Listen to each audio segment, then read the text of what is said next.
حضرت جبریل علیہ السلام نبی پاک صلی اللہ تعالی علیہ وسلم پر شب برات میں نازل ہوئے اور عرض کیا کہ اے محمد صلی اللہ علیہ وسلم، اس شب میں تھوڑی سی توجہ کیجئے، مجاہدہ کیجئے، عبادت کیجئے، اس رات میں حاجت پوری ہوتی ہے۔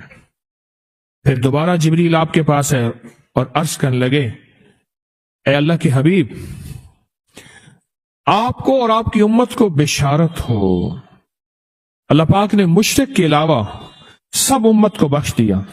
اور پھر فرمایا آپ سر اٹھائیں۔ آپ نے سر اٹھایا تو کیا دیکھتے ہیں؟ جنت کے دروازوں پر ایک دروازہ، سب دروازے کھلے، اور فرمایا آسمان کے دروازے کھلے ہیں۔ اور اب سنیں، آسمان کے دروازے کھلے ہیں، اب ہو کیا رہا آگے سنیں۔ پہلے دروازے سے فرشتہ پکار رہا ہے، اس شب میں رکوع کرنے والوں کو خوشخبری ہو۔ 15 شعبان رکوع کرنے والا، وہ فرض نماز پڑھ لی، صرف بس مغرب پڑھ لی، عشاء پڑھ لی، نفل پڑھ لی، تسبیح پڑھ لی، یہ نہیں ہے کہ ساری رات کھڑا رہے۔ ہاں، مغرب کے بعد رات شروع ہو جاتی ہے۔ اس شب میں رکوع کرنے والوں کو خوشخبری ہو۔ دوسرے دروازے سے فرشتہ پکارتا ہے، اس رات میں سجدہ کرنے والوں کو خوشخبری ہو، سجدہ کرنے والوں۔ اور تیسرے دروازے سے فرشتہ پکارتا ہے، اس شب میں دعا کرنے والوں کو خوشخبری ہو۔ اور چوتھے دروازے سے فرشتہ پکارتا ہے، اس شب میں خوف خدا سے رونے والوں کے لیے خوشخبری ہو۔ اور 5ویں دروازے سے فرشتہ پکارتا ہے، اس شب میں بھلائی کرنے والوں کے لیے خوشخبری ہو، بھلائی کرنے والوں کو۔ اور 6 دروازے سے فرشتہ پکارتا ہے کوئی سوال کرنے والا جس کا سوال پورا کیا جائے۔ اور غور سے سننے والی بات ہے کوئی سوال کرنے والا جس کا سوال پورا کیا جائے۔ اور 7ویں دروازے سے فرشتہ پکارتا ہے کوئی اللہ سے معافی مانگنے والا، مغفرت چاہنے والا جس کی ہم مغفرت کر دیں۔ میں نے پوچھا، میرے آقا فرماتے ہیں جبریل سے، جبریل یہ دروازے کب تک کھلے رہیں گے؟ تو جب اس نے کہا طلوع فجر تک، طلوع فجر تک، جب فجر طلوع ہوگی اس وقت تک دروازے کھلے رہیں گے۔ فرمایا کہ جو بندہ 2 تسبیح روزانہ سورۃ قل ھو اللہ کی پڑھے گا، سب سے پہلا فائدہ ہے اللہ پاک 300 دروازے غضب کے اس سے بند کر دیں گے، قہر کے، دشمنی کے، انتقام کے، شر کے، دشمن کے۔ اللہ 300 دروازے اس سے بند کریں گے اس دن جس دن 200 دفعہ سورۃ اخلاص پڑھے گا، قل ھو اللہ پڑھے گا۔ آپ چلتے پھرتے پڑھ لیں، حتیٰ کہ وضو نہیں ہے زبان پا کے پڑھ سکتے ہیں۔ اس کے 9 فائدے بتا رہا ہوں، غور سے سنیے گا۔ 2 تسبیح سورۃ قل ھو اللہ کی۔ دوسرا فائدہ فرمایا کہ جو بندہ 2 تسبیح روزانہ قل ھو اللہ کی پڑھتا ہے، اللہ 300 رحمت کے دروازے اس پہ کھول دیتے ہیں۔ تیسرا فائدہ غور سے سننا، 300 رزق کے دروازے کھول کے اللہ اس سے غیب سے رزق عطا فرمائے، 300 رزق کے دروازے کھول۔ چوتھا فائدہ ذرا غور سے سننا، اللہ بغیر محنت کے علم عطا فرمائے گا، اور اپنے علم میں سے بغیر محنت کے، لدنی علم، وحبی علم، وحبی غیبی علم، لدنی وحبی علم، کس کے؟ بغیر محنت کے اللہ علم عطا فرمائے گا اپنے علم میں سے، اور اللہ حلم عطا فرمائے گا اپنی حلم میں سے، اللہ سمجھ عطا فرمائے گا اپنی سمجھ میں سے۔ اور 5واں فائدہ 66 قرآن پاک ختم کرنے کا ثواب ملے گا۔ 66 جو 2 تسبیح سورۃ قل ھو اللہ پڑھے گا، 66 قرآن پاک ختم کرنے کا ثواب ملے گا اسے۔ اور اس کا 6واں فائدہ ہے 50 سال کے گناہ معاف ہو جائیں گے۔ اور اس کا 7واں فائدہ، اللہ جنت میں 20 محل عطا فرمائیں گے، 20 بنگلے، 20 محل، اور ہر محل میں یاقوت، مرجان، زمرد، عقیق، اور ہر بنگلے کے محل کے 70,000 دروازے ہوں گے، اور اس میں 70,000 نعمتیں ہوں گے، اور اس میں 70,000 دسترخوان ہوں گے۔ اور یہ اس شخص کے لیے ہوگا جو صرف 2 تسبیح سورۃ قل ھو اللہ پڑھے۔ اور 8واں فائدہ جو 2 تسبیح سورۃ قل ہو اللہ پڑھے گا، سورۃ اخلاص پڑھے گا، 8واں فائدہ ہے 2000 رکعت نفل پڑھنے کا ثواب ملے گا۔ اور آخری 9واں فائدہ، آخری فائدے میں تو میں نے مزہ آ گیا، آخری فائدہ کمال فائدہ۔ ہاں، لحد میں جو مشکل کشا آ گیا، لحد میں جو مشکل، مجھے مرنے کا بھی مزہ آ گیا۔ سرانے جو بیٹھے تھے میری سرکار، نکیرین کو بھی حیا آ گئے۔ سرہانے جو بیٹھے تھے میری سرکار، نکیرین کو بھی حیا آ گیا۔ محمد محمد محمد محمد صلی اللہ علیہ وسلم، محمد محمد محمد محمد میں کہتا رہا، نور کے موتیوں کی لڑی بن گئی۔ آیتوں سے ملاتا رہا آیتیں، پھر جو دیکھا تو نعت نبی بن گئی۔ حسن جنت کو جب بھی سمیٹا گیا، مصطفیٰ کے نگر کی گلی بن گئی۔ حسن جنت کو جب بھی سمیٹا گیا، مصطفیٰ کے نگر کی گلی بن گئی۔ اب سنیں یہ سورۃ اخلاص کہاں کام دے گی؟ یہ قبر میں، یہ زندگی میں، فرمایا کب ایک حسین آدمی ہوگا، قبر میں ساتھی بن جائے گا، اس کو نکیرین کے سوالوں کے جواب دے گا، اور یہ بندہ ٹھاٹ سے ہوگا۔ جب سانس کو بحال ہوگا، سانس میں سانس آئے گا، پوچھے گا تو کون ہے؟ کہ یاد نہیں ہے، میں وہ قرآن ہوں جو تو پڑھتا تھا، تو مجھے نہیں بولا، میں تجھے نہیں بولا۔ اب سنیں 9واں اور آخری فائدہ جو اس کا بتا رہا ہوں، بہت فائدے ہیں، میں نے اس کے 9 فائدے بتائے ہیں۔ میں جب مرے گا اس کے جنازے میں 1,10,000 فرشتے شامل ہوں گے۔ ایک صاحب ملے، میں نے انہیں ایک عمل بتا کے آیا تھا، میں آپ کو ملاقاتیں بتا رہا ہوں۔ ایک عمل بتا کے آیا تھا، مجھے یاد نہیں کب بتایا میں نے، مختصر سرسری ملاقات ہوئی، لیکن اس کا نفع اور فائدہ بتانا چاہوں گا۔ وہ یہ ہوا کہ میں نے ان سے کہا تھا کہ 129 دن سورۃ کوثر پڑھنی ہے صبح شام، زمان اور مکان کی قید کے ساتھ، ایک ہی جگہ ہو اور ایک ہی وقت ہو، اور اگر مجبوراً کوئی مجبوری ہو جائے تو جگہ اور وقت بدل سکتے ہیں، لیکن عمل نہ چھوڑیں۔ 129 بار سورۃ کوثر، 15 منٹ لگتے ہیں، آپ خود کہتے ہیں، ڈوب کے، توجہ کے ساتھ، دھیان کے ساتھ، ڈوب کے، لفظ میں ڈوب کے کہہ رہا ہوں، توجہ کے ساتھ، دھیان کے ساتھ، 129 بار سورۃ کوثر، 129 دن، بس آپ پڑھیں۔ جب 129 دن مکمل ہو جائے نا، تو اس دن کوئی میٹھی چیز تقسیم کریں حسب توفیق، اور پھر اگلے 129 دن شروع کریں۔ اگلا 129، یہ پہلا نصاب ہے، اب اگلا نصاب شروع کریں۔ میں نے ان سے عرض کیا کہ 7 یا 11 نصاب کر لیں، تیری زندگی کے شکوے ختم ہو جائیں گے۔ 7 یا 11 نصاب، 129 دن اہتمام کے ساتھ، جگہ اور وقت کی پابندی ہو، مجبوراً اگر کوئی مجبوری ہے تو بدل سکتے ہیں، 129 دن۔ اور جب 129 دن ختم ہو تو اس کی مٹھائی تقسیم کریں اور شیرینی تقسیم کریں حسب توفیق، اور اگلے 129 دن شروع کریں، اگلے 129 دن شروع کریں، اگلے 129 دن۔ پھر جب وہ ختم ہو پھر شیرینی تقسیم کریں، اور اس کے بعد پھر اس سے اگلے 129 دن شروع کریں۔ اس طرح یہ ہر 129 دن ایک نصاب ہوا، اس طرح 7 یا 11 نصاب، 7 یا 11 نصاب آپ کر لیں۔ اس نے 7 یا 11 نصاب کیے، میں نے اس کے 7 اور 11 نصابوں میں اتنے نتائج پائے، اتنے نتائج پائے۔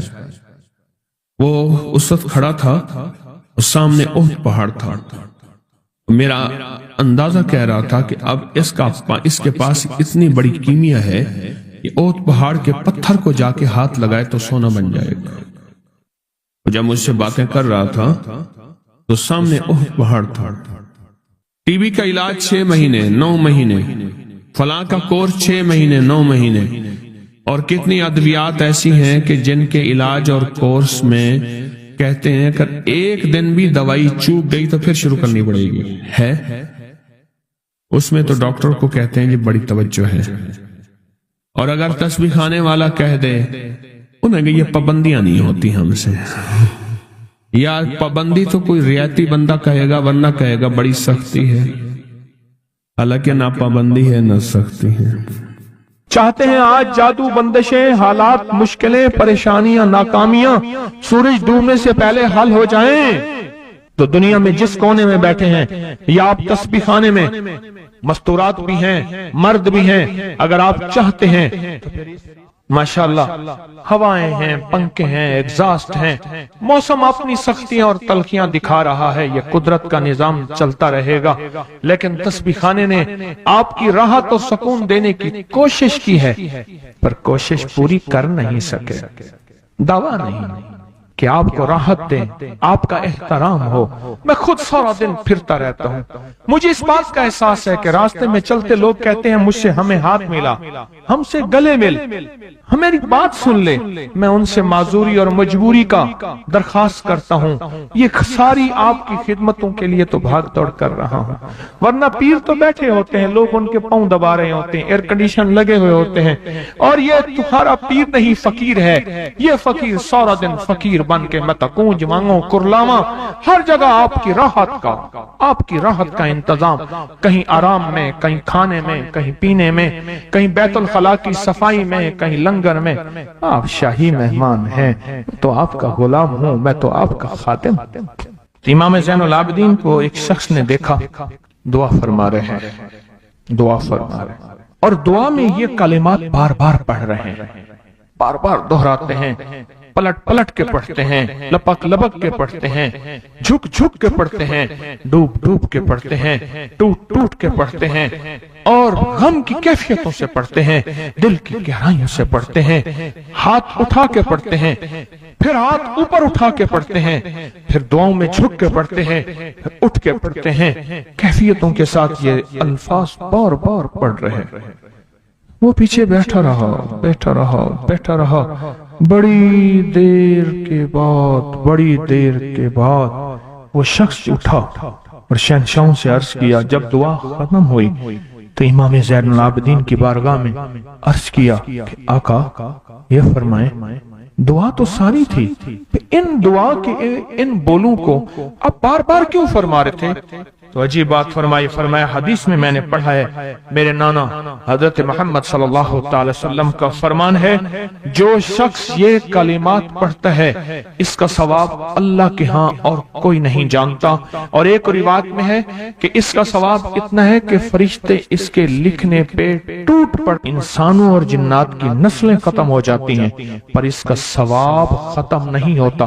فرمایا غور سے سنیے گا، یہ سارا ثواب میں سارا کا سارا اپنے نانا کی بارگاہ میں بھیج رہا ہوں، اپنے ابا کی بارگاہ میں بھیج رہا ہوں، حضرت علی ان کے ابا تھے، ابا کی بارگاہ میں بھیج رہا ہوں، یہ سارا کا سارا فرشتوں کی بارگاہ میں بھیج رہا ہوں، اور ان کی خدمت میں بھیج کے کہتا ہوں کہ میرے لیے دعا فرمائیں، اور فرمائے جب بھی مجھے کوئی مشکل ہوتی ہے، کسی کی کوئی مشکل ہوتی ہے، میں یہ پڑھتا ہوں اور پڑھتا ہوں اور پڑھتا ہوں اور پڑھتا ہوں اور پڑھتا ہوں، میری مشکل ٹل جاتی ہے۔ اور میں آج صبح ایک سائل آیا تھا، مجبور بے قرار تھا، پریشان تھا، آج میں اس کے لیے پڑھ رہا ہوں اور انشاءاللہ شام سے پہلے اس کی مشکل ٹل جائے گی۔